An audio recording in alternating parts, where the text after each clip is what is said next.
Well, good evening, Little Masters, and welcome to episode 199 of the Prancing Pony podcast, where we have not forgotten that old man. Do I need to ask if you wear boots, Alan? Oh, no. Well, at least this old man, by which I mean myself, is no more than he seems. Folks, go ahead and pull up a bench in the common room. I'm Sean Marchese, the real-life Lord of the Mark, and I'm here with the man of the West, who leaves no prints in the deep and springy grass, Alan Sisto. That's correct. Now, of course, that wouldn't baffle Aragorn, but I'm fairly sure it would baffle you, Sean. It's a low bar. It is. Folks, today we're going to be talking about the first part of The White Rider, Chapter 5 in Book 3 of The Lord of the Rings. This is when our three friends venture into Fangorn Forest and almost shoot a wandering old homeless man.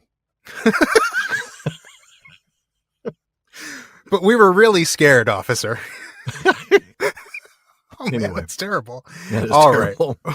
Well, for those of you joining us for the first time, I'm sorry and welcome. Yes. Here at the Prancing Pony podcast, we are working our way through J.R.R. Tolkien's Legendarium a few pages at a time. We study the details, we make connections to other writings, we talk about our favorite themes. And we have a lot of fun, some might say too much occasionally, along the way. So we're really glad you've joined us. We are, and we hope you'll be glad you joined as well. But before we get into the book tonight, it's actually time for me to hand it over to my good friend, time-traveling Alan, as we visit with a special guest in the North Wing. Today we're bringing you another new installment of The North Wing. Barlam and Butterbur had a room or two in the North Wing at the Prancing Pony Inn, made special for hobbits. Well, this is our place made special for some of our listeners, to give us a chance to get to know them. Now, rooms at the North Wing are hard to come by, so only our patrons at the Bombadil's Bequest and Círdan's contribution tiers are eligible. If you'd like to be one of the next patrons to join us, though, be sure to check out patreon.com/prancingponypod. Please don't hesitate. Act now. We'd love to have you. We've got a waiting list for the North Wing right now, admittedly, but we will get to all of them soon. And we'll make room for more if necessary. That we will. And with that, why don't we welcome tonight's guest to the North Wing, Greta. Hello. Hello. Welcome. It's good to have you with us. Thank you. I'm really, really excited to be here. Thank you. Oh, that is great. It is. We're really looking forward to getting to know you tonight. It's wonderful to have you. Thank you. It really is. And we'll start with a really basic question that you've heard probably on every one of these segments before. Tell us a bit about yourself. Where are you from? What do you do? What do your loved ones think of all this Tolkien stuff you're into? That sort of thing. Yeah, my name is Greta. I'm an emergency physician from Germany.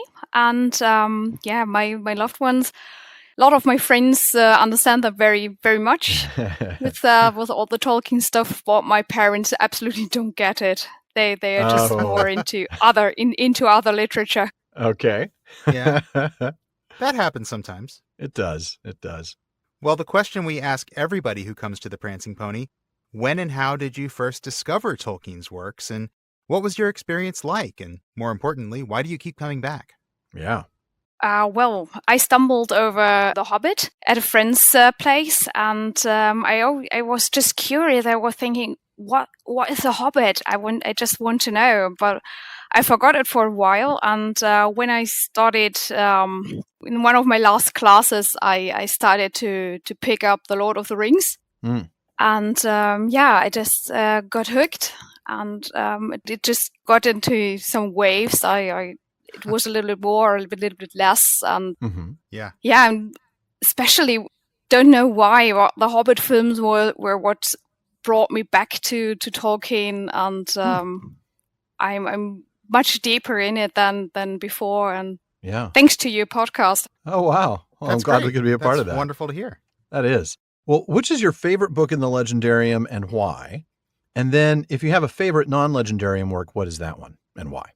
Well, I think it's the first part of The Lord of the Rings. I really love and enjoy, because I like the development from this more happy place like in Hobbiton, and then it gets darker and it's developing, and you really, really know, whoa, there's something going on. Yeah. That transition from the peaceful Shire to all of a sudden being chased by Black Riders and dealing with Barrow-wights. And it's like that. Yeah. It's like that. It's getting real now. Yeah. Kind of thing. Yeah. It really is. What about a non-Legendarium work? Well, I don't really have one. I think for non-native speaker and dyslexic, with that, it's really hard to read that much. I imagine that's true. Well, hopefully when we have a season on the non-legendarium works, you'll get a chance to listen to a lot of readings from them. You'll be able to figure out which one you like then. Yeah. That'll be good. That's the thing I love so much about the podcast, because I would never be able to pick all this stuff up, and you're telling me, and that's absolutely brilliant. Well, that's great to hear. I'm glad we're able to do that. So can I ask just an unprepared question, Greta? So when you first read Tolkien, did you first approach it in English or in German? In German. Oh, wow. Okay. Okay. And have you read it in English? I'm sure you probably read it in English by now, or because your English sounds fantastic. Thank you. Yes, I did, and I enjoy it pretty much now, because I can pick up more of the language, and I learned English when I was studying in Ireland for a bit. So okay, that's great. That's one of the things that I Alan, you've heard me say this before. I often envy people who are native speakers of another language other than English, because they kind of get to discover Tolkien twice. They may discover it first in translation and then discover it in English and in the original, and especially coming from German or any Germanic language. I imagine that there's a richness there that you probably pick up on, since that was Tolkien's area of study. I just think I think it's super cool. So yeah, I do too. That is neat. We're glad to have you in our listener community. Thank you. Are there any Tolkien goals you have that you'd like to share? Maybe tracking down a special book for your collection, or going to a moot, or anything like that? Well, I think I did quite a lot of stuff surrounding Tolkien, but I think I really want to go to Oxenmoot when it's not online, but the online version was great. I really had much fun. I agree. We enjoyed that very much, but like you, we're looking forward to the in-person one as well. Yeah. Someday soon, hopefully. Yeah, I'm sure by next year. Well, later this year, by the time this airs. That's true. But, later this year. That's hopefully, correct. Or last month by the time this airs. You never know. I hope not, but you just don't know. No, I'm sure it'll be out for long before then. Right. It's time for our lightning round. So we're going to ask some quick questions and get some quick answers. Who is your favorite elf from the First Age? So many to choose from. Yes, absolutely. Galadriel. Oh, okay. Yeah. First Age Galadriel, the one who tells Fëanor to speak to the hand. Yes. Yep. Gotta like that. The one who Pretty clicked sassy. unfriend. Yeah, the unfriending of Fëanor. So beautiful. Class. Such class. I love it. Absolutely. All right. Here's an easy one. Rohan or Gondor? Rohan. I'm not sure that's so easy, Sean, but it was easy for her, so I guess that's what counts. I think, it's one of those things. It's like the Beatles or Elvis. You're pretty clearly in one camp. You might like them both, but there's one you clearly prefer. Well, and with that, though, it's a matter of generational. That's like, are you saying that because I like Gondor better that I must be older? No, I'm not saying that at all. Not saying that at all. All right, don't step on my blue suede shoes, man. All right. So I've got another place question for you. Rivendell or Lorien? Rivendell. Yeah. I think that's almost unanimous. Everyone answer so far, answers Rivendell. I know, because I guess it's the library. Nerds. Yeah, exactly. Yeah. It's the library. Yeah. If Galadriel had the massive library, people would choose that, I'm sure. Yeah, exactly. And there are so many interesting people passing through. Yes. So. Yeah. Lorien is so really secluded. Passes through Lorien, right? No. One does not simply pass through Lorien. And also, I have to say, if Galadriel had a big library, there would be a lot fewer trees there. Oh, that's a sad truth. Isn't it? Good point. All right. Well, moving on. One does not simply walk into Mordor, but if you could, who would you rather have at your side? Beren or Tuor? Oh. Oof. Beren. There you go. Does he come with the side of Luthien? Because that would be pretty helpful. That would make it. That would make up my mind. Yeah. Yeah. I mean, if it's Beren and Luthien or Tuor and Idril, I'm taking Beren and Luthien. Yeah, because Luthien's got the power for sure. She does. She's got the power. All right. Favorite author or book other than Tolkien? Well, it's Arne Dahl. It's a Swedish crime author. I really love his books. And fantasy-wise, it's Michael Ende. I absolutely adore the never-ending story. Oh, yeah. Oh, yeah. Yeah. Good call. Good Awesome. call. Well, these have been some great answers. Thank you so much, Greta. We've really enjoyed having you here in the North Wing. But for now, it's time for us all to head back over to the common room and join the rest of the listeners. Thank you. Well, thank you again, and we will see you back here, hopefully, at Questions After Nightfall, if not sooner. Thank you. It was brilliant. Truly our pleasure. And folks, now we return you to the podcast in progress. Well, thank you very much, time-traveling Alan and Sean. That's still a little weird talking to myself that way. It is. But I do really enjoy our North Wing segments. It's just a lot of fun to get to know our listeners. I think that's one of my favorite things about doing the show. Yeah. Definitely. But with that, I think it's time to get into this chapter, isn't it? Well, before we do, though, I want to just make a quick announcement that this episode of the Prancing Pony podcast was recorded before a live studio audience. All right. So we're going to go ahead and open up chapter 5 of The White Rider, and I'm just going to have you dive right in almost at the very start. Yes, that's right. I have you skip one sentence because we have to skip something. Because the second sentence is a very good place to start. Always. Day had come at last. At dawn, the companions had made such breakfast as they could. Now, in the growing light, they were getting ready to search the ground again for signs of the hobbits. "And do not forget that old man," said Gimli. "I should be happier if I could see the print of a boot." "Why would that make you happy?" said Legolas. "Because an old man with feet that leave marks might be no more than he seemed," answered the dwarf. "Maybe," said the elf. "But a heavy boot might leave no print here. The grass is deep and springy." "That would not baffle a ranger," said Gimli. "A bent blade is enough for Aragorn to read, but I do not expect him to find any traces. It was an evil phantom of Saruman that we saw last night. I am sure of it, even under the light of morning. His eyes are looking out on us from Fangorn, even now, maybe." "It is likely enough," said Aragorn. "Yet I am not sure. I am thinking of the horses.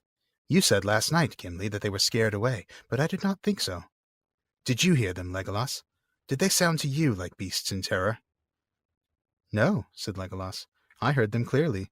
But for the darkness and our own fear, I should have guessed that they were beasts wild with some sudden gladness.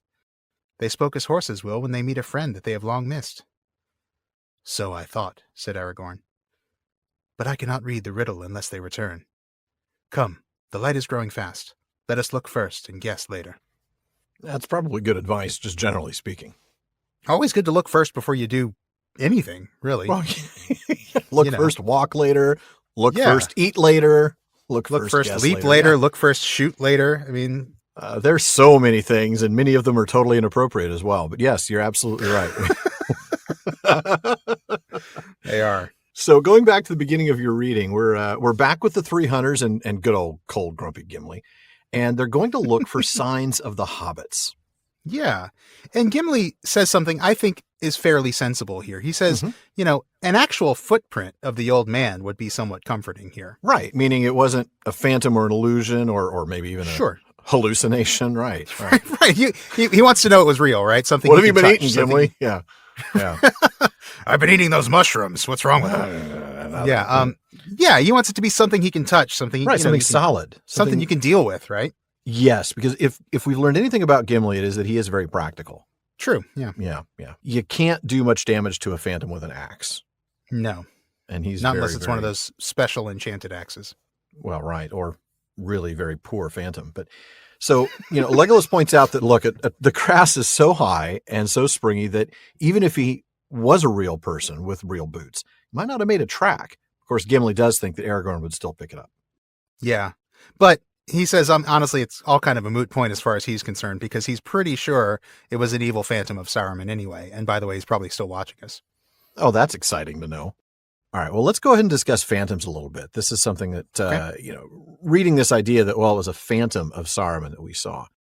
I wanted to pull up something from Of the Ruin of Beleriand, talking about phantoms, and Sauron specifically, not Saruman. Sauron was become now a sorcerer of dreadful power, master of shadows and of phantoms, foul in wisdom, cruel in strength, misshaping what he touched, twisting what he ruled, lord of werewolves, his dominion was torment. That should fit on a business card, number one. Yeah. But If not, then a LinkedIn profile. Like for a sure. LinkedIn profile. That should be like a Mhm. LinkedIn headline for sure. Oh, man, that is brilliantly done. But that's Sauron. Yeah. Well, and Sauron was kind of known for this, right? Because we also know Yeah. that he trapped Gorlim. Remember, Gorlim was one Oh, of yeah, Barahir's yeah. companions, and he trapped Gorlim with a phantom devised by wizardry of his dead wife Elenel. Right. So again, Sauron, we know this is something that Sauron did. I guess the question is Saruman capable of something like this? That's a good question. I don't know. I don't know either. He's capable of some pretty powerful stuff, right? I mean, we talked He about is. that unseen, almost like a girdle of Melian, slowing the riders down, slowing the hunters down as they were chasing the orcs. That is true. That is true. I mean, he tends to be known for his voice, right? Like his silver tongue. Yeah. And sort of his engineering skills, right? Well, yeah, clearly. Sauron was really known as a sorcerer. Like we know Sauron was kind of an the illusionist. necromancer, the illusionist, yeah. So it feels more fitting for Sauron for me. I don't see any reason to believe that Saruman is actually capable of it, but maybe. We can't prove it. Well, no, but spoiler, we think that it was actually the real him, as we'll find out later in this chapter. Yeah. So yeah, that's true. Aragorn, he doesn't think the horses were scared away like Gimli does. No, you're right. He doesn't. And he asks Legolas to kind of back him up here because he's like, look, what did you think here? And Legolas said it sounded to him like the horses were happy, like they were meeting a friend that they have long missed. It didn't sound like they were scared. It sounded like they were like, hey, where have you been? Look we're who's gonna here. Go hang out with you. Yeah, exactly. Right. And of course, a spoiler, that is going to be Shadowfax, as we'll learn later. Yeah. Now, this is interesting to me because it kind of seems from all of this like Aragorn is concluding that the old man was not Saruman. Right. Because he's like, well, maybe he wasn't evil, right? Because the horses didn't seem just some scared old away. guy. Yeah. Yeah. But like you were just talking about, we do know, and I think we discussed back in episode 187, we know that it was Saruman. Yeah. Maybe it wasn't an evil phantom like you were just saying, but it was Saruman. That's so, true. I don't know. I mean, what's Tolkien doing here? Is he trying to just throw a lot of different details in here, like trying to kind of not confuse us, but just kind of throw up different options? Yeah, a little red herrings, a little misleading. Yeah. I think so. There's a lot of this chapter is about maintaining the mystery. And there is, yeah. There's something to be said. I'm jealous of first-time readers for 1,000 reasons, but this is one of them. Yeah. This discovery that we'll find out not tonight, not even next week, but the week after, is pretty exciting stuff. And obviously, we have spoiled it for everybody who listens to the show, but we also assume everybody has either seen the movies or read the books. Right. But boy, I do think that Tolkien here is trying to keep up that mystery, that sense of anticipation, really that sense of fear. I think we're supposed to think it is, but maybe isn't Saruman. I don't think for a moment anybody's supposed to think it's Gandalf. Right. Yeah, I think you're right. But regardless, I mean, knowing that the horses were not scared away, that they were just meeting some friend, doesn't really help anything, right? If anything, it just complicates the situation, makes it harder to read the riddle, as Aragorn says. Mm-hmm. And they're not going to be able to solve it until the horses come back. But for now, let's look and guess later. Mm-hmm. That's good advice. Good advice. Yeah. Horses come back. Any kind of fool could see. Wow. That was terrible. I'm so sorry. That was awful. Yeah. That was. Spend some time in one of our special chambers for that one. Yeah, we're running out of special chambers, frankly. But so first, let's go ahead and look around the camp. We're going to work our way up towards the forest. He's making good sense here. And remember, he says, the priority here is the hobbits, not the old man. Yeah, that's right. And he says, that he's being quite logical in saying that if they escaped, then they must have made it to the trees. Well, right. They couldn't have gone the other direction. They would have been killed and thrown into the pile. Right. And we've already checked that place. So they must have hidden. Yeah, exactly. Yeah. So, well, and that's where I'm going to go ahead and pick up. I'm picking up actually a couple paragraphs later as they do find information. Indeed. Here at last we find news, said Aragorn. He lifted up a broken leaf for them to see, a large pale leaf of golden hue, now fading and turning brown. Here is a malorn leaf of Lorien, and there are small crumbs on it, and a few more crumbs in the grass. And see, there are some pieces of cut cord lying nearby. And here is the knife that cut them, said Gimli. He stooped and drew out of a tussock, into which some heavy foot had trampled it, a short, jagged blade. The haft from which it had been snapped was beside it. It was an orc weapon, he said, holding it gingerly. and looking with disgust at the carved handle. It had been shaped like a hideous head with squinting eyes and leering mouth. "Well, here is the strangest riddle that we have yet found," exclaimed Legolas. "A bound prisoner escapes both from the orcs and from the surrounding horsemen. He then stops while still in the open and cuts his bonds with an orc knife. But how and why? For if his legs were tied, how did he walk? And if his arms were tied, how did he use the knife? And if neither were tied, why did he cut the cords at all? Being pleased with his skill, he then sat down and quietly ate some whey bread. That at least is enough to show that he was a hobbit without the malorn leaf. After that, I suppose he turned his arms into wings and flew away singing into the trees. It should be easy to find him. We only need wings ourselves." "There was sorcery here right enough," said Gimli. "What was that old man doing? What have you to say, Aragorn, to the reading of Legolas? Can you better it?" I don't know. Now I'm just imagining Gimli judging a ranger competition between Legolas and Aragorn. And now Aragorn will try. And, he's holding up numbers, you know? Yeah, 9.7. Woo! Legolas gets a 9.7 for that one. What do you got, Right. Aragorn? Boom, 9.9. That's right. That's absolutely right. But not a 10, as we will talk about later. That's correct. He does not get everything right here. Mm-hmm. So let's go back to the paragraph you did not read, where we see this tree, right? Yeah. This tree on the edge of the forest. This is a different description. Now, I don't know that this is necessarily the same tree that we saw at the end of chapter 2. I think it is, isn't it? Is it the same one? I wasn't sure about that.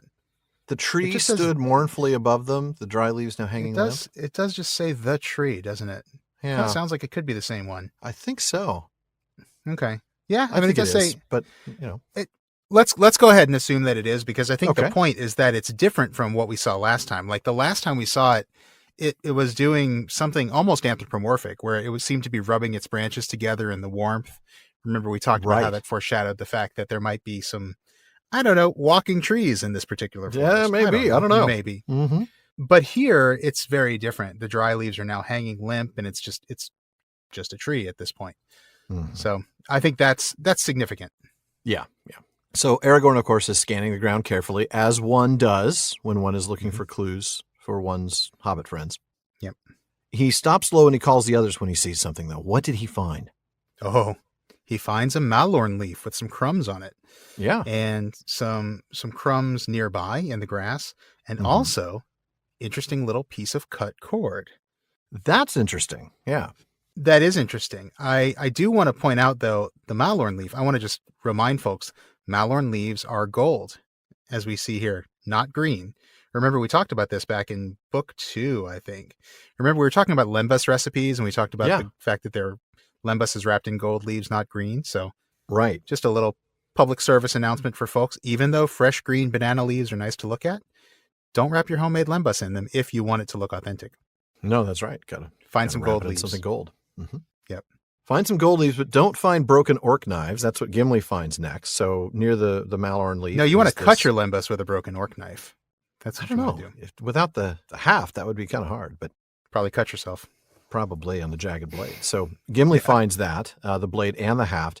I want to talk just a little bit. I mean, obviously it's an orc weapon. I want to talk, though, about this handle. Man, that's disturbing. Hideous head with squinting eyes and leering mouth. Yeah. It's just this monstrous thing. Everything they make is disgusting. Is ugly. Yeah. Yeah. I'm kind of surprised that they took the time to craft it, that it isn't just a sword with a plain haft. I agree with you, because you would think that they would be all utility. They would just look for the, crank these things out, make as many as we can in an hour. Yeah, exactly. Mass produced, no workmanship to it, just like a straight handle with a plain pommel or something like that. Right. This is interesting. Now, what do you make of this? Do you think that orcs actually subcreate something? It's just hideous? Do they actually have art? You know, I mean, they have poetry, don't they? They do have poetry. That is true. I think that we have to remember who had this blade. This was Grishnak. He was no ordinary orc, right? True. He was a leader, quite a high up leader in the Mordor orcs, clearly. I mean, not only was he in charge of this entire company that was dealing with the hobbits out here in Rohan and, trying to get them back for his master. He knew about Gollum. He knew about the ring. Right. Yeah. So he was pretty high up. very, very trusted servant of Sauron. Yeah. He was one of the top guys for sure. Yeah. So my hunch is that maybe they are more utilitarian, generally speaking. But then you get somebody like Grishnak, and he gets the, I don't know, sword of hobbit slaying +1, which happens to have a really ugly, ugly handle.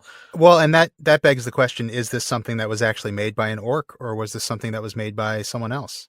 I mean, I don't want to assume that orcs could not make this. I mean, they certainly could. It certainly seems like something orcs would create, but it also could be something that was made by someone else. Maybe Sauron has like one group of craftsmen who make all of his weapons, and his top lieutenants get these special ones. I don't know. Maybe. I wonder, and we could probably take some time to look it up. Do you remember a description of the statues in the Pass of Cirith Ungol? Yeah, I remember it. Or no, not the Pass of Cirith Ungol. I'm sorry. It's the pass up to Minas Morgul. Right, exactly. Where the Watchers. They walked past the Watchers and the alarm went up. Yep. Mm-hmm. I wonder if there's a similar description, if they also have this sort of, open mouth and all of that thing. The leering mouth definitely sounds familiar. I think it could be similar.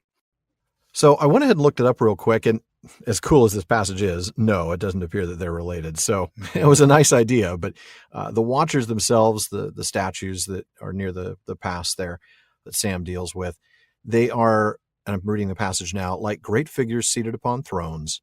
Each had 3 joined bodies and 3 heads facing outward and inward and across the gateway. The heads had vulture faces, and on their great knees were laid claw-like hands. So that really doesn't not sound really familiar same, at all no. to this No. to this sword handle. It was worth a shot, right?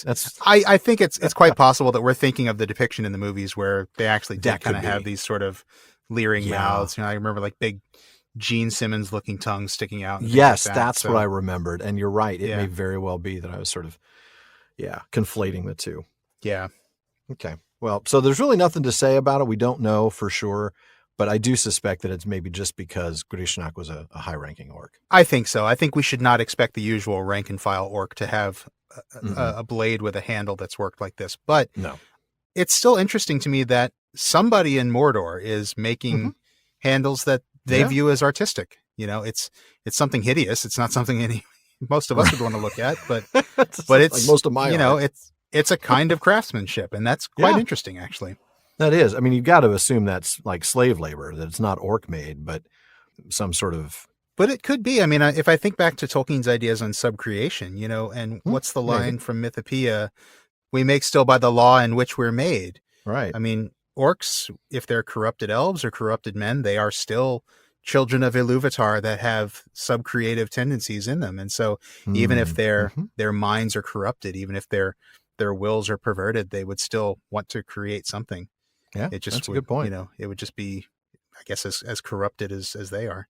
Yeah, that's fascinating stuff, though, isn't it? I know, just a little thing. Blink and you miss it moment, as we often say. Yeah.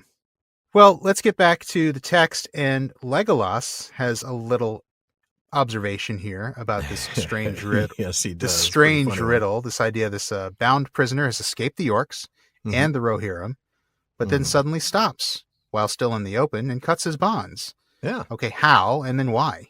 Right. And of course, once he does, he's pleased with himself, so he sits down and eats. And that, my friends, is how we know it's a hobbit.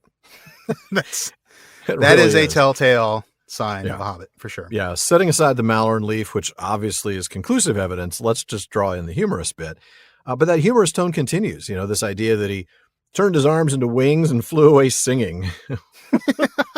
I like that. I think that's super cool. It's, it shows these guys are still bantering. Obviously, they're in a pretty rough situation.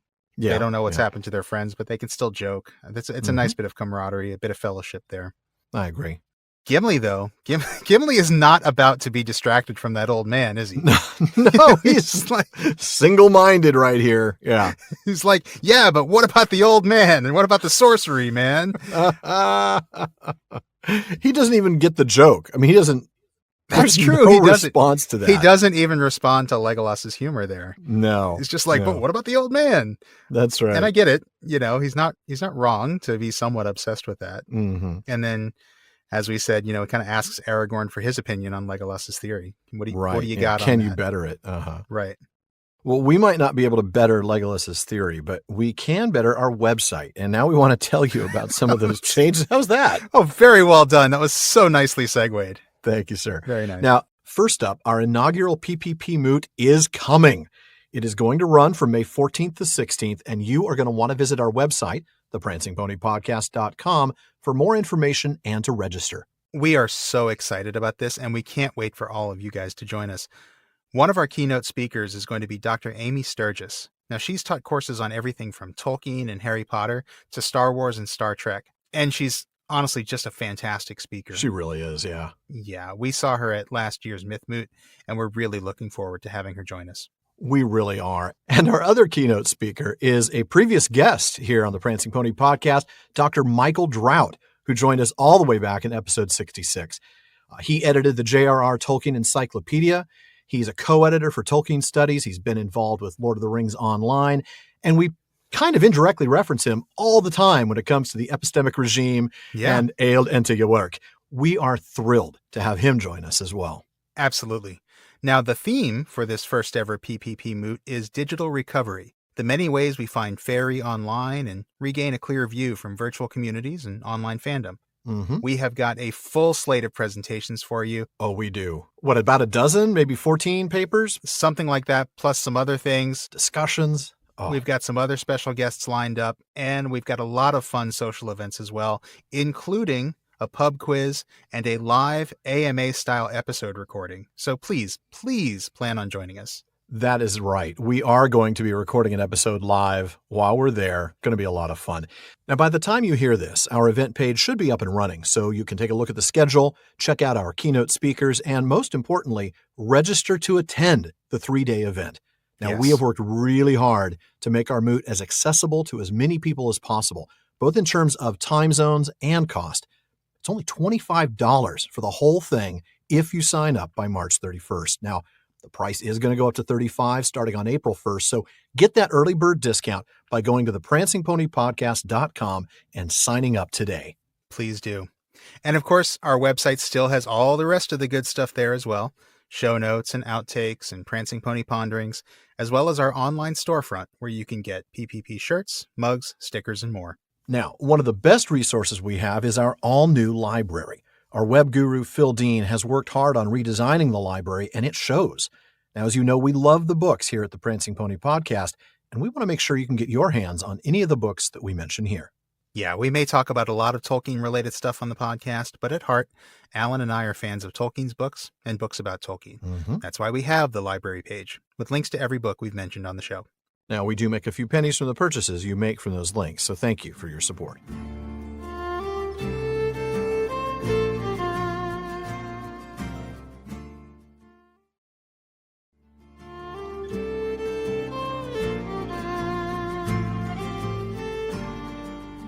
All right, well, let's go ahead and get back to the text here. Sean, I'm going to have you pick up exactly where I left off with Gimli asking Aragorn to better Legolas's reading of the riddle. All right. "Maybe I could," said Aragorn, smiling. "There are some other signs near at hand that you have not considered. I agree that the prisoner was a hobbit and must have had either legs or hands free before he came here. I guess that it was hands, because the riddle then becomes easier, and also because, as I read the marks, he was carried to this point by an orc. Blood was spilled there, a few paces away. Orc blood. There are deep prints of hoofs all about this spot, and signs that a heavy thing was dragged away. The orc was slain by horsemen, and later his body was hauled to the fire. But the hobbit was not seen. He was not in the open, for it was night, and he still had his elven cloak. He was exhausted and hungry, and it is not to be wondered at that when he had cut his bonds with the knife of his fallen enemy, he rested and ate a little before he crept away. But it is a comfort to know that he had some lembas in his pocket, even though he ran away without gear or pack. That perhaps is like a hobbit. I say he, though I hope and guess that both Merry and Pippin were here together. There is, however, nothing to show that for certain." "And how do you suppose that either of our friends came to have a hand free?" asked Gimli. That's a good question.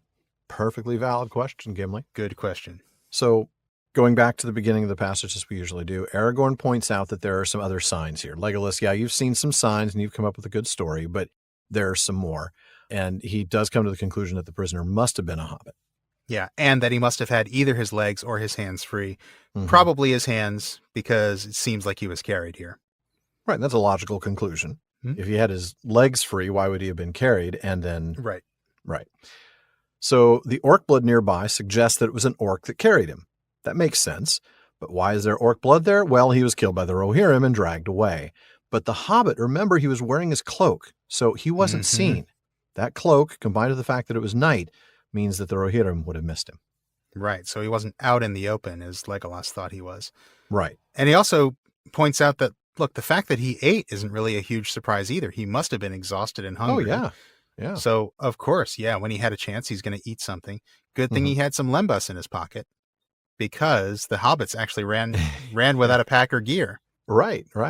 As we remember at, when the fellowship broke up at the end of the last book. At the end of book 2, yeah. So Aragorn here mentions that, look, I've been using the singular, but I'm really hoping it's both. We simply don't have any evidence one way or the other yet. Yeah. Right.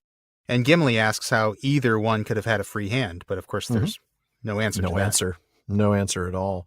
And Aragorn doesn't have an answer to that, and that's where I'm going to pick up. I do not know how it happened, answered Aragorn. Nor do I know why an orc was carrying them away.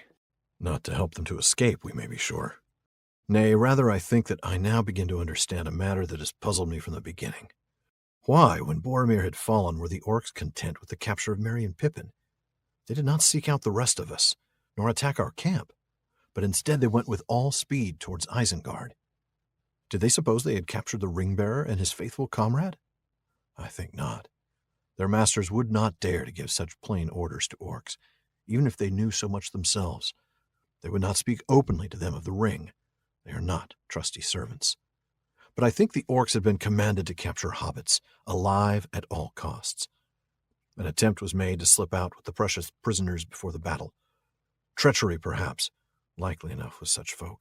Some large and bold orc may have been trying to escape with the prize alone for his own ends. There, that is my tale. Others might be devised, but on this we may count in any case. One at least of our friends escaped.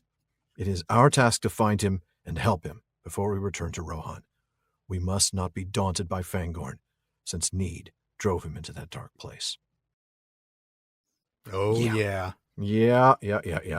Yep.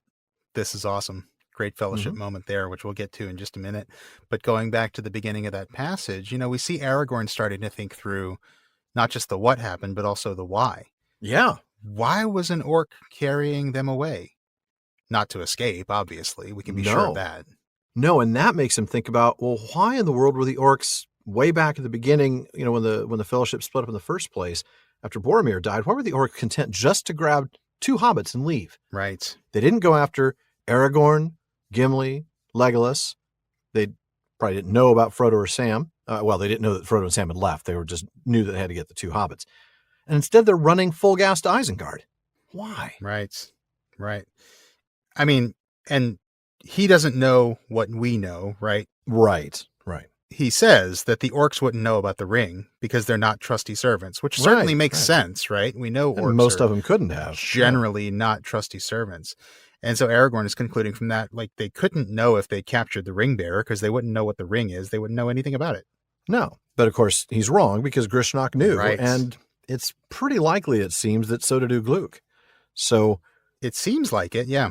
This isn't really a problem with Aragorn's reading. This is a problem more with Aragorn's theorizing, right? Yeah. I mean, he reads the signs well. I mean, he's doing great on the test, you have to admit. Yeah. The Ranger test is the Ranger test he totally passes. Yeah. Right. He's extrapolating based on the observations, and his extrapolations are based on common knowledge about orcs, but these are not common orcs. We know that Grishnak knew about the hobbits, and we have good reason to believe that Ugluk knew something about it as well. Yeah. Now, That's right. In regards to their knowing about the ring, Hammond and Skull point out that, despite Aragorn's assertion that they wouldn't know anything about the ring, the fact that they did means that both of them, Grishnak and Ugluk, show considerable loyalty to their masters. Yeah. And it's absolutely right. I mean, these are not rank and file orcs. These are very trusted lieutenants of their masters. Yeah. Again, sorry, Aragorn, not perfect, but you still did a very good job on the test. We still say a 9.9, I think. Yeah. I think a 9.9 is fair. That is. Now, going on with some of his speculation, Aragorn thinks that they must have been commanded to capture hobbits alive, probably without any knowledge of what the hobbits had, but just like, hey, if you see these little guys that look like children, 3.5 feet tall, take them. Yes. And then he concludes rightly that all of the signs that he's reading here are evidence that somebody was trying to escape with the prize. Yes. Yeah. And he is absolutely right about that. Mm-hmm. And that leads to his conclusion that we all love to hear. At least one of them is alive. Yep. Quite possibly both, but at least one for sure. Our job now is to find him, even if that means going to Fangorn, no matter how much that might frighten us. Yeah. Yeah. I love that. Such a great fellowship moment. It's like, we got to go find him. He's our friend. He mentions one at least of our friends escaped. I think it's no accident that he uses the word our friends. He doesn't just say one of the hobbits escaped. He says one of our friends. You're right. You're right. He does. We skip a little bit here, right? Gimli, of course, not looking forward to Fangorn, but, we've got to do it. And Aragorn does come upon some signs near the Entwash, and they decide they've got to now go into the forest because that's where the tracks lead, and that's where I'm going to have you pick up. Okay. I do not think the wood feels evil, whatever tales may say, said Legolas. He stood under the eaves of the forest, stooping forward, as if he were listening, and peering with wide eyes into the shadows. No, it is not evil, or what evil is in it is far away. I catch only the faintest echoes of dark places where the hearts of the trees are black. There is no malice near us, but there is watchfulness and anger. Well, it has no cause to be angry with me, said Gimli. I have done it no harm. That is just as well, said Legolas, but nonetheless it has suffered harm. There is something happening inside, or going to happen. Do you not feel the tenseness? It takes my breath. I feel the air is stuffy, said the dwarf. This wood is lighter than Mirkwood, but it is musty and shabby. It is old, very old, said the elf. So old that almost I feel young again, as I have not felt since I journeyed with you children. It is old and full of memory. I could have been happy here if I had come in days of peace. I dare say you could, snorted Gimli. You are a wood elf anyway, though elves of any kind are strange folk. Yet you comfort me. Where you go, I will go. But keep your bow ready to hand, and I will keep my axe loose in my belt. Not for use on trees, he added hastily, looking up at the tree under which they stood. I do not wish to meet that old man at unawares without an argument ready to hand, that is all. Let us go. Oh, I love that. No, not for you. Not for you. Right. Not. Keep your limbs to yourselves. Yep. Yeah. It's a great moment. It really is. So Legolas, right? Yeah, I mean, it doesn't feel evil to him, and he should know, right? He's a wood elf. Right. Yeah. And he says, okay, if there is any evil here, and he does suggest that there might be some evil in there somewhere, but it feels far away. It's not close to us now. That's correct. Instead, there's just this malice, watchfulness, and anger, because that's okay. It's not evil. Yeah. It's just really it's just watchful and angry. Yeah. And Gimli, guilty conscience, says, hey, look, I haven't done anything. I've done no harm here. But you know what? Remember what we talked about last chapter? The good characters being a force for civilization in the trees, the Ents in particular, a force for wilderness. Yeah. The thing is, Gimli may not have personally done any harm, but do the trees see it that way? No, they certainly don't. The trees would see anything that walks on two legs, especially anything that carries a blade. They're going to see it as a threat. Yeah, absolutely. I mean, it doesn't matter to them that they don't know Gimli. They don't know that he hasn't cut down any trees. They see a dwarf with an axe. Right. And we know about the history between the Ents and the dwarves specifically. Mm-hmm. That's right. Going back to the first age and before the first age, the creation of the Ents and dwarves. Yeah. There's sort of an eternal conflict between those two. Well, not eternal, but you know what I mean. Like there's like this. Yeah. There's this ongoing conflict. Really longeval. There you go. Exactly. For the life of Arda. Yes. Yeah. Yeah. There's just this ongoing conflict between dwarves and Ents. The Ents were made largely to protect trees from the dwarves and the other children of Iluvatar, but it was the creation of the dwarves that prompted the creation of the Ents. So that's absolutely right. They are mortal enemies. And so, that's what the tree is going to see here. Yeah, absolutely. Which explains the tension that Legolas sees, right? Yeah, but Legolas also observes this something deeper there, too. He's got this feeling that something's happening. Well, of course, something is happening, right? I mean, exactly. This is the second day event moot. Right. So there's very much something happening. Yeah. Right. So the tension that Legolas is feeling is not just Gimli coming in, although he might be concerned about that. But it might be taken out on Gimli. Yeah. There's this larger tension that's going on too. Yeah. Yeah. So Gimli's comment and Legolas's observation that this place is old. You know, Gimli talks about the air is stuffy, it's musty and shabby, which, I mean, not the nicest thing to say. Come on. No. You know, musty and shabby. Thanks for the invite into the woods. You've got a nice home here. It's musty and shabby. Musty and shabby. Legolas is like, look, it's old. Of course it's musty and shabby. It's full of antiques. Yeah, exactly. But he says something very elvish here, that it's old and full of memory. Mm. And we know that to be the case, right? We've met Ents now. We know about the long memory, and there's something very elvish about that. And we shouldn't be surprised to see Legolas feel somewhat at home here. He says, this is a place I could have been happy in if I had come here in a time of peace. Yeah. And Gimli's replies, it's nice. It's a backhanded compliment. Yeah, I bet you could be comfortable here. That's right. Wood elf. You weird old wood elf. Yeah. Strange folk. You're strange. I love it. Basically, you're strange. And by that, I mean you're stranger than ordinary elves who are already strange, which true is just a kind thing to say. Yeah. Well, you know, Gimli's a big fan of the Noldor now. So that's true. Yeah, fair enough. Especially one particular Noldo. Yeah, he does have an appreciation of that. She's purty. She is, isn't she? So, you know, we joked around about it enough, but here's the actual kind of punchline, so to speak. It is good. Mm-hmm. You comfort me. Where you go, I will go. Yeah, you may be strange, you may be weird, but man, I'm following you. You're my brother, man. Yeah. That is friendship. That right there is such a huge fellowship moment. And it just means a lot, especially coming from Gimli to Legolas. Yeah. Between this elf and dwarf. Yeah. We've seen this friendship growing over the past, book and a half. And, and here we go. This is Gimli and Legolas, right? This is our beloved Gimli and Legolas. And it's so cool to see. It really is. But, he's comforted, but he's not comforted that much. He reminds Legolas he's still a little weirded out. Yeah. It's like, all right, but keep your bow handy. I'll keep my axe handy. But yeah, as you pointed out, don't worry, trees. I'm not going to use it on you. That's right. It's not for you. Don't worry. Instead, he continues to be concerned about the old man, which nobody else is paying attention to that. So I'm glad he is. What is it about the old man, Gimli? Come on, let go of the old man. Forget about the old man. Oh, man. I know. He is so obsessed with this guy. He is.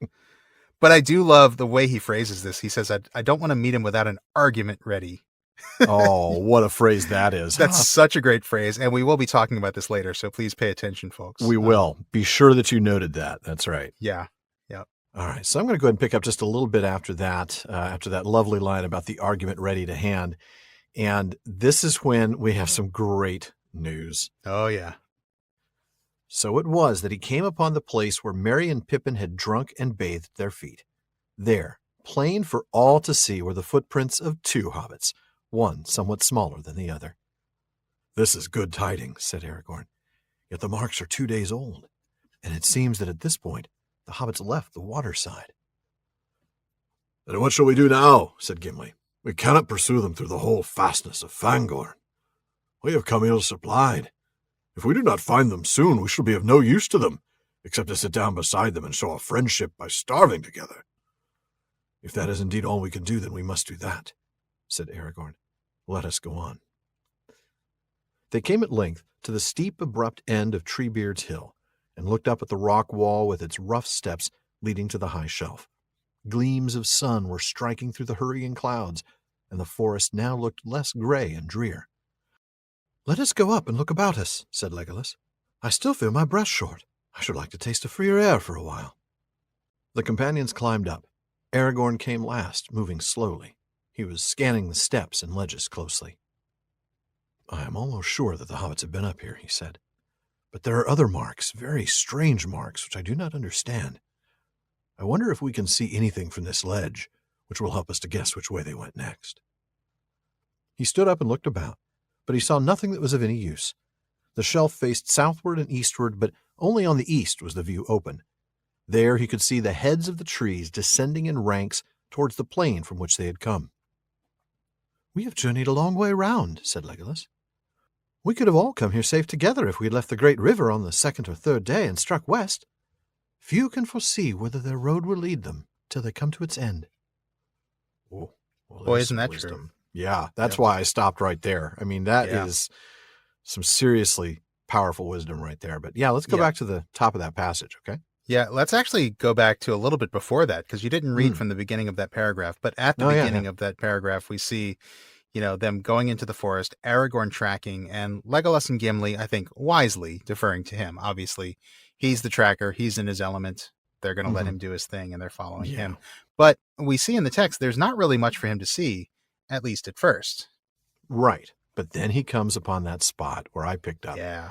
Where Merry and Pippin drank from the wash and washed their feet. And I love this. 2 sets of prints, and we get this nice little touch about one being smaller than the other. Remember, we observed that a few chapters before. Yes, we did. But it's not completely good news, because the marks are 2 days old, and they seem to have left the water after that. Yeah, they do. And, Gimli points out rightly, if they've got a 2-day advantage on us, we're going to have a hard time because we just simply don't have the supplies for a weeks-long chase through Fangorn. Yeah, I mean, he's not wrong here, but I'm kind of reminded of, do you remember Tom Shippey's observation from the Tolkien book to Jackson script lecture and essay? Oh, that lecture's great. I could listen to that all day. Yeah, it's such a great lecture. We'll have to put a link to it in the show notes. Yes, we should. It's been a while since we've talked about it. But he observes in that lecture that Gimli spends a lot of book 3 and book 5 burging. And I love this word, burging. Yes. I'm actually going to quote from this because there is a transcript of the lecture. Shippey says, "Gimli, who's the long service private," and I'm not doing it in the Shippey voice. Sorry. Oh, all right. I know. That's why you didn't give this to me, huh? Exactly. Yeah. He says, "Gimli, who's the long service private, does what we used to call in the army burging.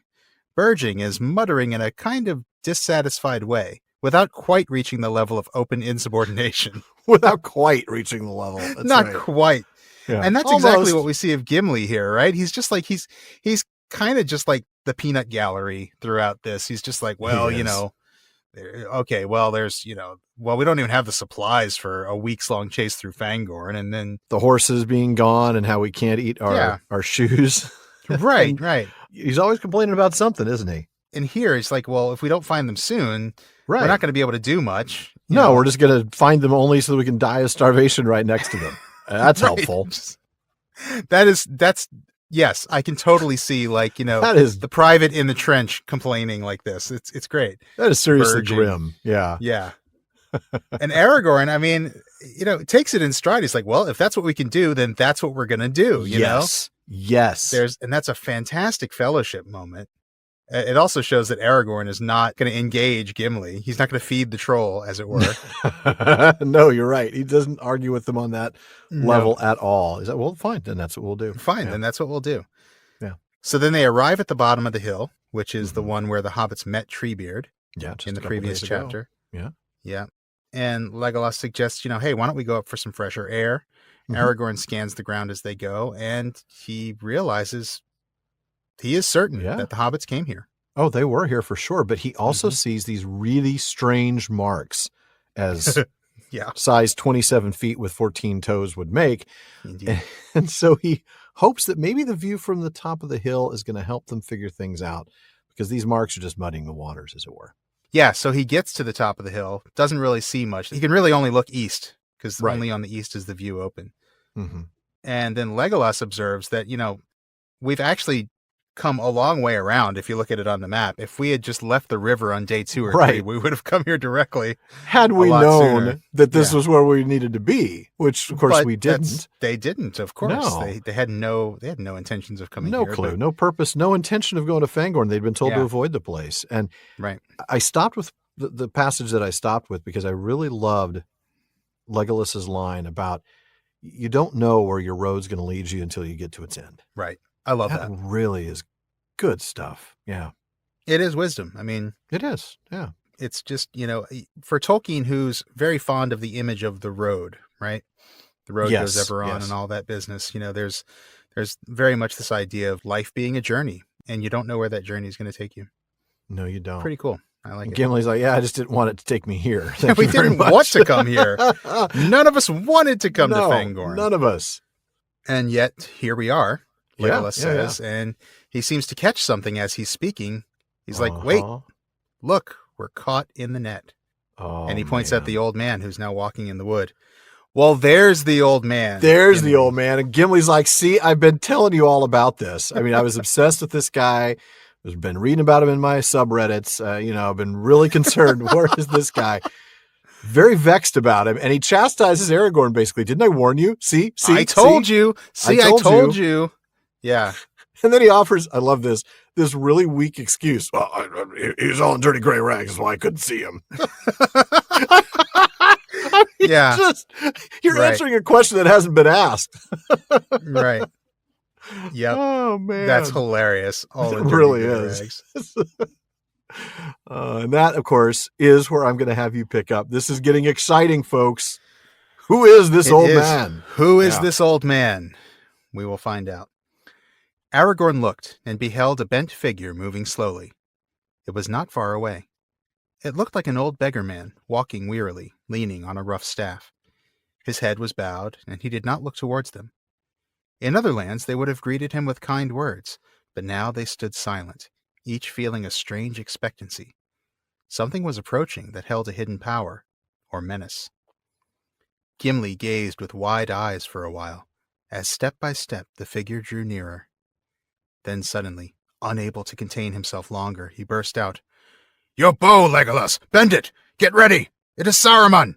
Do not let him speak or put a spell upon us! Shoot first!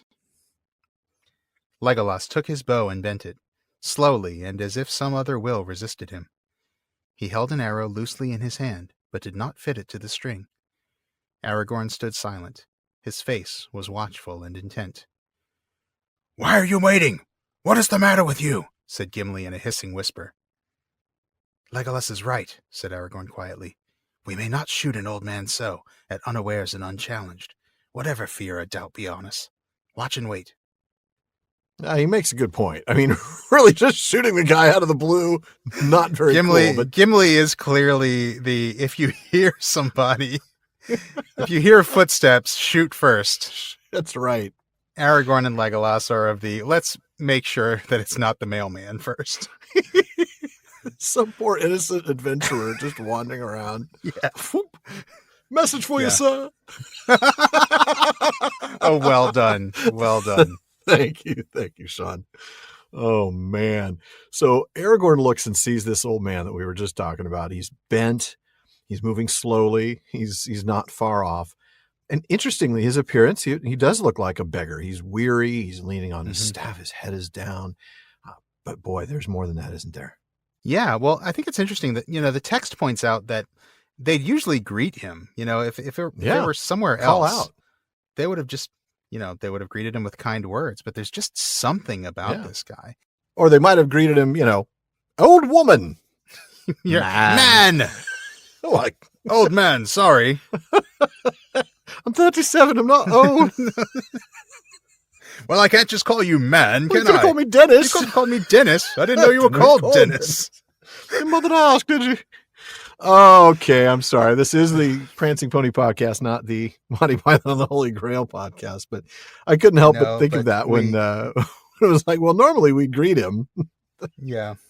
No, that was because Aragorn is his king, actually. That's true. Well, I am your king. Oh, man. The great sword Narsil that was broken. Brought to me by the Princess has been Olin. reforged as Anduril, Flame of the West. Oh, man. Broken swords being reforged is no basis for a system of government. I can just see Gandalf saying that in a really weird alternate universe. All right. Yeah. So yeah, there is something, huh? There is something about this guy. Yeah, and I really like the phrasing that we get here in the text, this feeling of a strange expectancy, a hidden power or menace. Ooh. Menace especially is really interesting. This is something that doesn't feel all that good. It feels perilous. Right. It feels threatening to them. It is absolutely threatening. It's one or the other. It's a hidden power or menace. I mean, you can see there's a hyphen there. It seems. Maybe it's not, but it sure feels like there is. No, there is one. Actually. To me, it almost feels sequential. Like you're feeling this power and you're not sure what it is. And the more you feel it, you realize, wait, it feels It's a menacing menace. to me. Yeah, that's a good point. Mm. So Gimli does the dwarf thing. Right. Yeah. Shoot him now. Shoot them all. Let God sort them out. Let Eru sort them out. Right. It's got to be Saruman. We can't let him speak first. So, shoot him in the voice box. Yeah. That's really interesting. Can't let him speak or put a spell upon us. Yeah. And I can't help thinking of the movie here because there's this really kind of tense moment in the movie where Aragorn says this. He says, don't let him speak. He'll put a spell on us. Right. I kind of feel like, and I'm not trying to bash the movie here. I know we don't go out of our way we to can do that, and we have. Yeah, done we that, can, but yeah. we're not going out of our way to do so. I just think this actually sounds better coming from Gimli because he is kind of the lower epistemic regime character here. That's true. He's the one with the least knowledge, right? Yeah, so you'd expect him to be, he's a wizard. He's going to put a spell upon us. Don't let him talk. I mean, granted, that is totally what Saruman would do. So it's not like it's an ignorant thing to say, but it's not an unfounded concern. No. Right. But it seems right coming from Gimli. It doesn't seem as right coming from Aragorn. No, good point. Yeah, you're right. I think so. I do love it's not a big thing. Regime. No, it's not. It's not a big deal. It's not one of those things where I was like, oh, Gimli said that in the books, not Aragorn. Right, I can't believe they did that. No, it's fine. No. But it feels really right. It does feel really right coming from Gimli. Yeah, you're right. So interestingly, though, while he's telling them shoot, both Legolas and Aragorn, they hesitate. Mm-hmm. They are not convinced that they need to take action. Well, and Legolas, it doesn't seem like it's entirely his own choosing. I mean, he starts to shoot, but that's true. We see, it's slowly and as if some other will resisted. So, oh boy, yeah. There's something stopping him from doing this. Which reminds me of the whole, Saruman resisting or putting up that force of resistance against the 300s as they were coming into the area. Oh, that's an interesting point. I wonder if this is a wizard thing. Yeah. That this old man, whoever he is doing to them. Yeah. Meanwhile, Aragorn is just kind of standing there silently, just kind of watching and thinking, just taking in the presumably situation. Thinking, yeah. We hope he is. He's not shooting. That's what he's doing. No, that's true. Now, Gimli is stunned. He's like, what in the world is wrong with you people? Why are you not killing him? Yeah. And Aragorn is just kind of like, look, man, it's just basic human decency. We can't just shoot this guy without warning. No, we really can't. I mean, in fairness, he's thinking like a good king here, right? He's not a ruffian. He's not some highwayman. He is a king, and he knows it. He's not just going to go killing people for no reason.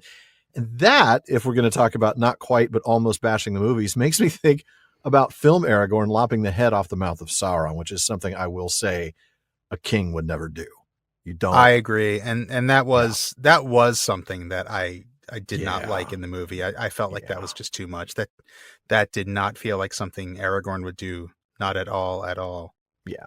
I mean, it's a parlay. It's a discussion of a negotiation. It's right. Exactly. This is a certified ambassador. You don't. That's something you don't do. There are rules. Well, especially for a good king. Even in war. Yeah. I mean, and maybe I guess people would say, well, you can't expect Sauron to follow the rules of engagement or the rules of parlay or anything like that. But no. Still, you want Aragorn to be better than that. You don't want Aragorn to stoop to that level. Yeah. Yeah. Here, it's not even. This isn't even the mouth of Sauron. This is just some random old just man. some old dude walking around, and Gimli's telling him, "Shoot him! And you're like, can we wait just a little bit? Yeah. And that's where I'm going to pick up. Oh, this gets exciting. Mm-hmm. At that moment, the old man quickened his pace and came with surprising speed to the foot of the rock wall. Then suddenly he looked up, while they stood motionless, looking down. There was no sound. They could not see his face. He was hooded, and above the hood he wore a wide-brimmed hat, so that all his features were overshadowed, except for the end of his nose and his gray beard. Yet it seemed to Aragorn that he caught the gleam of eyes keen and bright from within the shadow of the hooded brows. At last the old man broke the silence. "Well met indeed, my friends," he said in a soft voice. "I wish to speak to you. Will you come down, or shall I come up?" Without waiting for an answer, he began to climb. "No!" cried Gimli. "Stop him, Legolas!" "Did I not say that I wish to speak to you?" said the old man. "Put away that bow, Master Elf." The bow and arrow fell from Legolas's hands, and his arms hung loose at his sides. "And you, Master Dwarf, pray take your hand from your axe haft till I am up. You will not need such arguments. Gimli started and then stood still as stone, staring, while the old man sprang up the rough steps as nimbly as a goat. All weariness seemed to have left him. As he stepped up onto the shelf, there was a gleam, too brief for certainty, a quick glint of white, as if some garment shrouded by the gray rags had been for an instant revealed. The intake of Gimli's breath could be heard as a loud hiss in the silence. Ooh, it's getting tense now. Yes. Yeah, it is. And this is such a great moment. This is just, this is one of the most iconic moments in the book and one of my favorite parts of this chapter. I love this whole section. Oh. Yeah. So let's talk about it. Going back to the beginning, now we see the old man beginning to move quickly. Yeah. He looks up at them while they're standing there looking down at him. And there's this moment of tension, right? They're both motionless, him looking up, them looking down, no sound at all. Yeah. This is a great moment. And I mean, you can really see this cinematically. Them at the top of the hill. Yeah. That steep hill with the stairs. Him at the bottom. They're looking at each other. You can't see his face. Ooh. Yeah. Can't see his face. Let's talk about that. He's hooded. He's wearing that wide brim hat on top of the hood. So he's really shrouded, if you will. And only his nose and beard are visible. And even then, just a little bit, right, as they stick out. Yeah. Yeah. Interesting that he's got the hood and the hat. I'm remembering at the end of chapter 2, we saw Saruman, the Saruman that Gimli thought was a phantom that wasn't really a phantom. Right. He had a hat on, didn't he, the night before? Mm-hmm. So I think this seems like kind of more evidence that Tolkien is kind of throwing up these red herrings like we were talking about. Yeah. He's just kind of adding all these different details to make us unclear exactly who this is. But of course, we know. We know, and that means all of you listening to us know as well. Of course, of course. Again, so jealous of first-time readers who come across this. What a moment this was the first time. I remember it pretty vividly. Oh, yeah. Well, because you have no reason to believe that Gandalf is coming back. No, he not died, at all. Man. And Saruman. This is going to be Saruman, and they're so hosed, man. I mean, I'm with Gimli. Shoot him now. Right. Harmless old man, my foot. Shoot him. Right. Yeah. And you get the gleam of keen eyes that Aragorn sees just real briefly. Ooh. Mm-hmm. Yeah. And then, of course, he speaks, right? Broke the silence, saying, hey, I want to talk to you guys. Right. Do I come up there, or are you going to come down? And he doesn't even bother waiting for an answer, does he? He just starts coming up the stairs. He just starts coming up, yeah. I'm not waiting. Gimli, now would be the time. I've been telling you for a while, but really now would be good. Do you want to shoot now, guys? Hey, guys. Shoot now or shoot guys, now? Let's shoot. Right. Yeah. Yeah, exactly. Shoot now or shoot now. Nice. And the old man's like, just put away the bow. Put it away. By put it away, I mean drop it on the ground. The bow falls from Legolas's hands. Yeah. And then he does the same for Gimli with the axe. And this is where, remember we told you to pay attention to that ending of a section a little while ago where he talks about, Gimli that is, talking about having an argument at hand. Yes. If we meet the old man. I love this. This old man uses the phrase, you will not need such arguments. Yep. Keying in on that exact same phrase that Gimli used earlier. Yeah.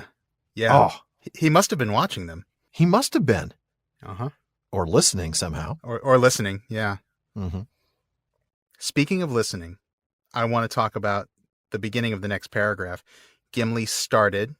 Yeah. And then stood still as stone, staring. Yes. The alliteration is brilliant, alliteration isn't it? Is powerful there. It is.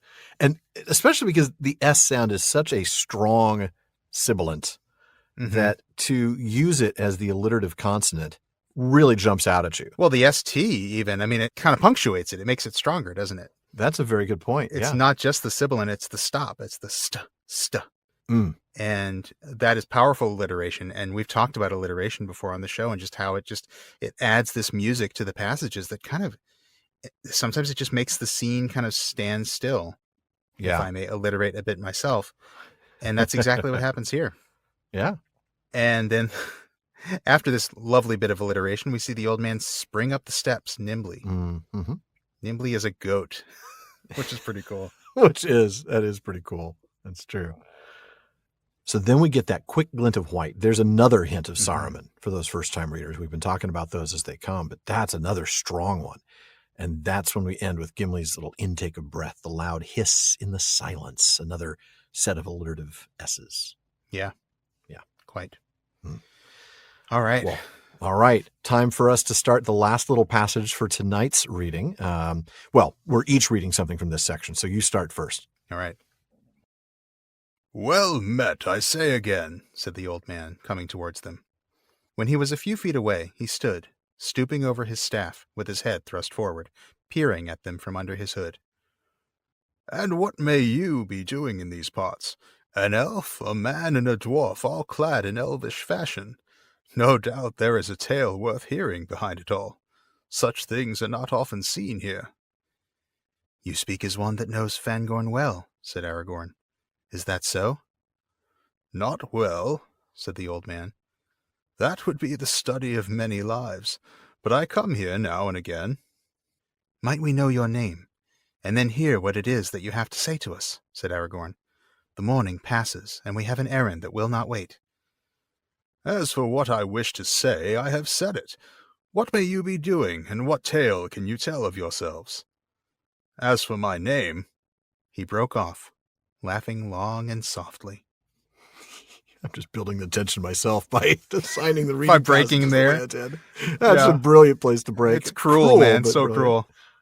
It is. So he gets to within a few feet of them, and now he's peering at them, right? He's looking over his staff. He's kind of staring at him. So he takes it in. Who are they? Well, we've got an elf, man, and a dwarf, and their clothing. So he comments on all of that, It must be a tale worth hearing. Not the kind of thing you see here in Fangorn. Yeah, which is an interesting comment. Yeah. Well, Aragorn kind of picks up on that, and he says, you kind of sound like the kind of guy who knows Fangorn well. It almost seems like he's trying to tease out whether this is Saruman, who you would think is somebody who should know. Right, because he lives right next door to it. But, the old man doesn't take the bait. He says, no, but, I do come here sometimes. That does not give us a single bit of clue. No, not one bit. So Aragorn's like, look, man, if you want to talk, just talk, okay? We've got stuff to do. We're in a hurry. That's right. And the old man says, I've already said what I wanted to say. I want to hear about your tale. Yeah. Oh, but my name? Well, that's when you get that lovely, long, soft laugh. As for my name. Yeah. And that's where I'm going to go ahead and pick up and finish for the night. Aragorn felt a shudder run through him at the sound, a strange, cold thrill. And yet it was not fear or terror that he felt. Rather, it was like the sudden bite of a keen air, or the slap of a cold rain that wakes an uneasy sleeper. My name, said the old man again. Have you not guessed it already? You have heard it before, I think. Yes, you have heard it before. But come now, what of your tale? The three companions stood silent and made no answer. There are some who would begin to doubt whether your errand is fit to tell, said the old man. Happily, I know something of it. You are tracking the footsteps of two young hobbits, I believe. Yes, hobbits. Don't stare, as if you've never heard the strange name before. You have, and so have I. Well, they climbed up here the day before yesterday, and they met someone that they did not expect. Does that comfort you? And now you would like to know where they were taken. Well, maybe I can give you some news about that. But why are we standing? Your errand, you see, is no longer as urgent as you thought. Let us sit down and be more at ease. He knows a lot about what's going on, this old man. Oh, yes, he does. Yes, he does. We start with Aragorn shuddering, but it's not a shudder of fear or terror. It's this cold thrill. I love the description of, or the analogy of it being like a slap of cold rain that wakes an uneasy sleeper. It's like a sudden alertness is how I read that. An uncomfortable alertness, Yeah, yeah. Because that's not a good feeling. If you're That's sleeping true. uneasily and cold rain slaps you on the face. Yeah. That's not like, oh, what a pleasant way to wake up. This is right. Uncomfortable, not necessarily harmful or bad, just mildly jarring, discomforting. Yeah. So then the old man says, look, my name, you should have guessed it by now. You've heard it before. Yeah, which of course leads the first time reader to once again be thinking this must be Saruman. You've heard the name. Oh, I was thinking Tim. Okay. Oh, yes, there are some who call me Tim?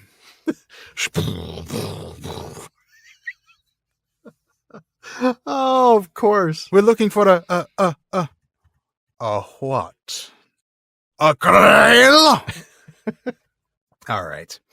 So, yeah, you're, of course, yes, a first-time reader is thinking Saruman, not Tim the Enchanter.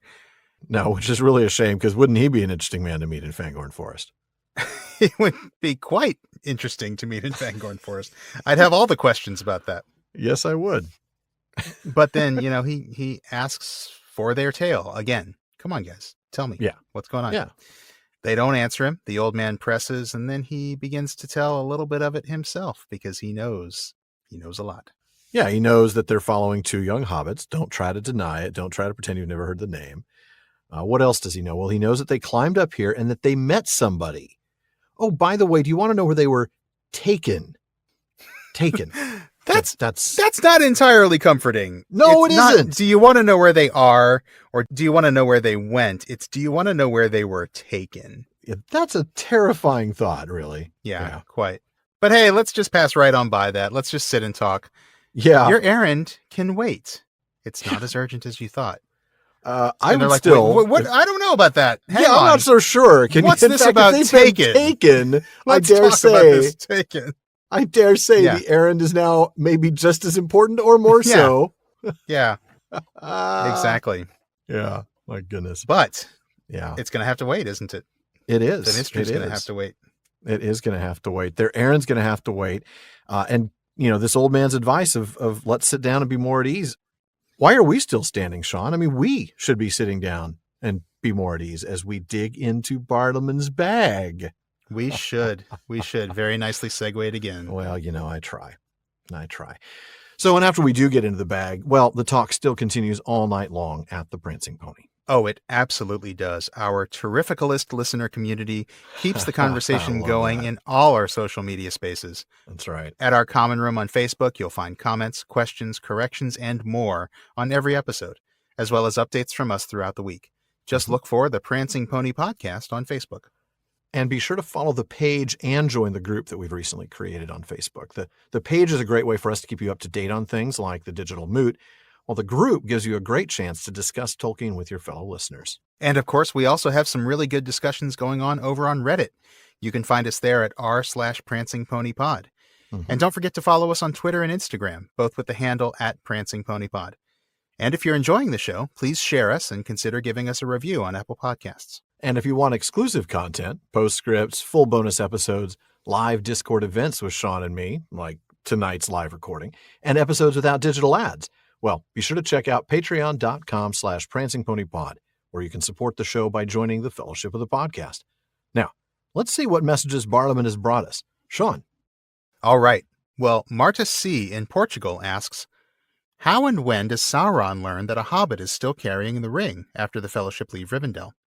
If I recall correctly, she says, both the Mordor orcs and the Isengard orcs that capture Merry and Pippin have orders to catch the halflings and bring them to their respective bosses unharmed.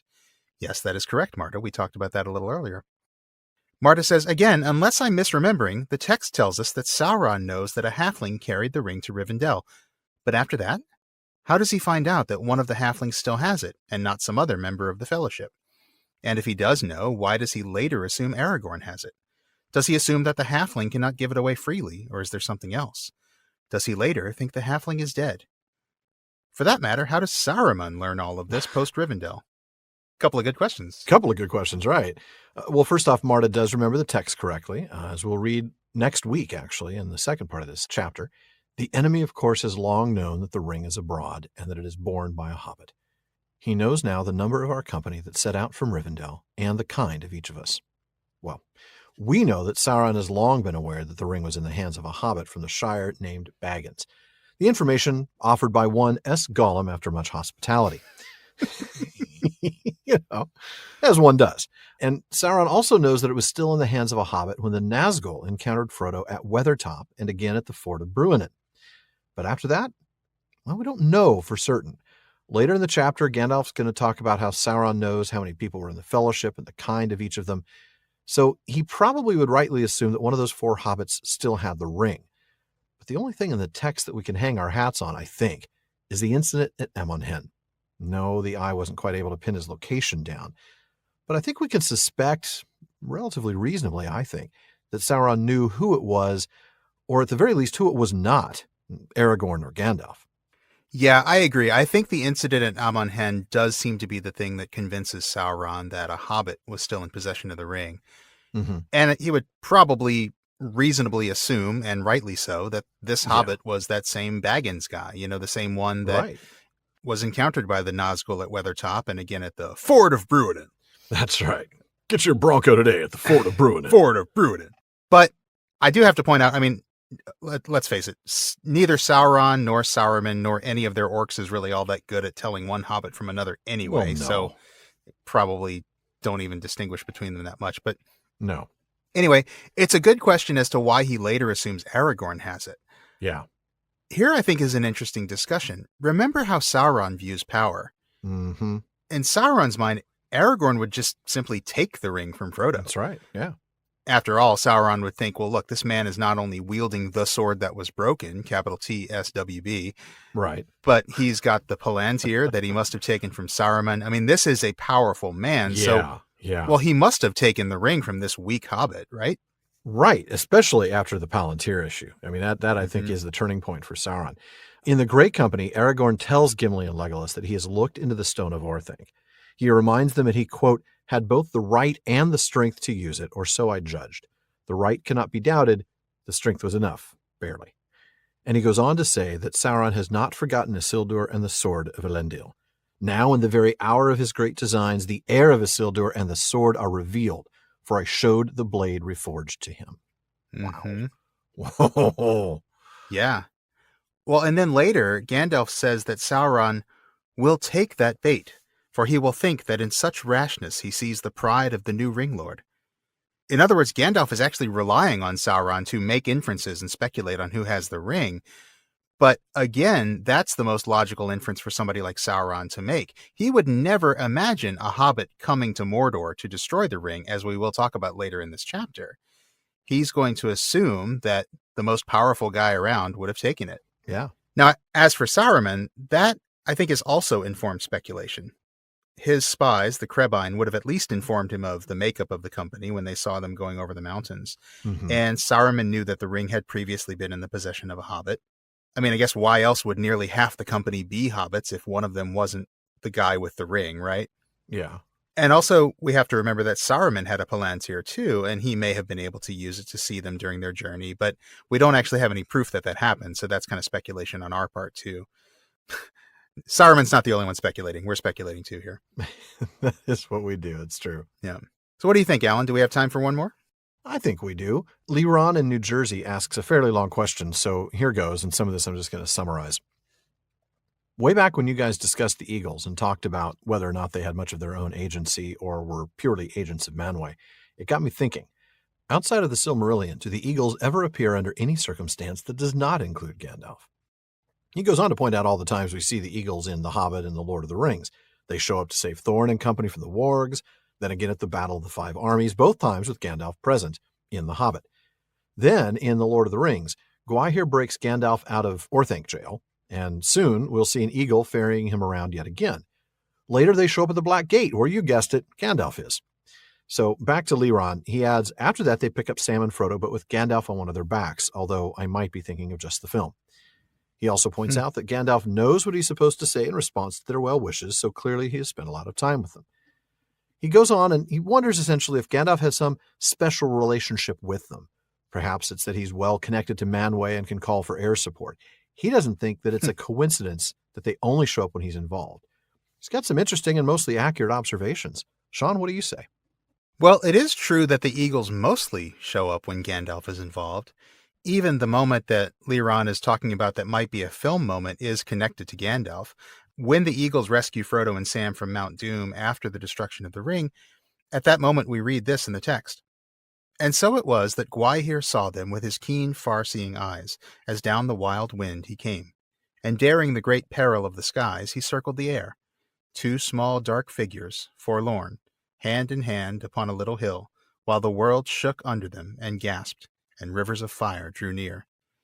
And even as he espied them and came swooping down, he saw them fall, worn out or choked with fumes and heat, or stricken down by despair at last, hiding their eyes from death. Side by side they lay, and down swept Gwaihir, and down came Landroval and Meneldor the Swift, and in a dream, not knowing what fate had befallen them, the wanderers were lifted up and borne far away out of the darkness and the fire. I can't wait till we get there. But I noticed something. There's no mention of Gandalf on one of their backs, so That's true. maybe it's just a moment added to the films? Actually, it is a book moment. I'm going to take us back a little bit. Going back to the destruction of the ring and the fall of Barad-dûr, we read that Gandalf calls to Gwaihir, and we get this amazing scene, and I'm sure you'll recognize it. "Twice you have borne me, Gwaihir, my friend," said Gandalf. "Thrice shall pay for all if you are willing. You will not find me a burden much greater than when you bore me from Zirag Zigil, where my old life burned away." "I would bear you," answered Gwaihir, "whether you will, even were you made of stone." "Then come, and let your brother go with us, and some other of your folk who is most swift, for we have need of speed greater than any wind, outmatching the wings of the Nazgul." "The north wind blows, but we shall outfly it," said Gwaihir. And he lifted up Gandalf and sped away south, and with him went Landroval and Meneldor young and swift. And they passed over Udun and Gorgoroth, and saw all the land in ruin and tumult beneath them, and before them Mount Doom blazing, pouring out its fire. So, yeah, Gandalf and the eagles again. Yep. So the eagles were laden eagles, not unladen eagles. So we need to take that into account when measuring their airspeed velocity. If they're migratory at all. So I have to give a shout out to the Discord chat that's happening right now. I'm not surprised. maybe- Why am I not surprised that? Yeah. Well, they could carry the hobbits by the husk. Yep. Oh, my goodness, of course. So Yeah. you're right. Gandalf was involved in that one. He was actually present Yeah, there yeah. as well. But there is one time that we know of when the eagles weren't brought into the moment by Gandalf, though he was still involved. Can we ever get away from him? No. Galadriel sent Gwaihir to go look for Gandalf and bring him back to Lothlorien. So he didn't call them himself, it seems, but he was But- still involved. Yeah, Gwaihir. I just can't quit you, man. But there are two important conclusions that cannot be reached from this evidence. You might want to, but you can't. First, that they are Gandalf's taxi service, standing by to shuttle him and his peeps wherever and whenever. We know that's not the case. They are a proud race, as we learned in The Hobbit. There is just no evidence that he could summon them either. After all, at the Council of Elrond, we learned that Gwaihir, quote, came unlooked for to Orthanc and found Gandalf. He didn't summon him. Right. That magic moth thing was just a cinematic touch. Yes, that's true. The second conclusion that we cannot reach from this is that the eagles just aren't involved in other situations. The truth is, we don't see those moments because they're not a part of this story. Yeah, I think that's fair. Yeah. And I guess, in other words, the absence of evidence is not evidence itself. That's right? correct. Yeah, absolutely. Like you said, the eagles are a smart and proud race of beings with a history not all that different from the Ents that we just spent a lot of time with in the last chapter. Yeah. And it's not as though the Ents weren't doing anything until, well, okay, I guess they weren't doing much, No, but they weren't doing much. It's true. But you get the point. I mean, there's no reason to believe that the eagles were just hanging around the taxi stand waiting for a call from Gandalf. No, I think you're right. Well, folks, that wraps it up for another episode of the Prancing Pony podcast. But please be sure to join us again next week when we finally discover the identity of this familiar guest. My bet's on Fatty Bolger. You? I'm betting Glorfindel. No, Oh, wait, okay, no, good. Arwen. It's Arwen. Gotta I be like Arwen. that. Yeah. Yeah. Yeah. Bringing the banner early. Yeah, exactly. All right, well, seriously, folks, as always, we want to take a moment to thank some really important people. I'm speaking, of course, of our patrons at the Círdan's contribution tier. They are DeMay in Alaska, James in Virginia, Tamsin in Minnesota, Chad in Texas, Lance in New Jersey, Paul in Colorado, Jerry in Texas, Bruce in California, Mario in Utah, Seth in Texas, Ella in California, Joseph in Texas, Kathy from North Carolina, Lori from Washington, Josh in Oklahoma, Carlos in California, Brian from the UK, Cameron in Nevada, Ned from Connecticut, and Thad from Georgia. Thank you all so much for your support. And we also want to thank the team that helps make this show better. That includes our research assistants, along with our Barlaman, Becca Davis, producer Jordan Rennells, social media manager Casey Hilsey, event and Patreon community coordinator Katie McKenna, and website guru Phil Dean. This show wouldn't be what it is without our supporters and our teammates, so thank you all. Now, be sure you don't miss any episodes of the Prancing Pony Podcast. Subscribe to the show through Apple Podcasts, Spotify, or your favorite podcast app. And one last thing, as always, don't forget to send your thoughts, comments, and most of all, your entertaining but incorrect guesses for this wanderer's identity to Bartleman at theprancingponypodcast.com, and I think I'm going to regret that. Parliament's a lot more reliable these days, but we do get a lot of mail, so we'll get to you as soon as we can. And your question or comment may be featured on a future episode. As always, folks, this has been far too short a time to spend among such excellent and admirable listeners. But until next time. Farewell, friends.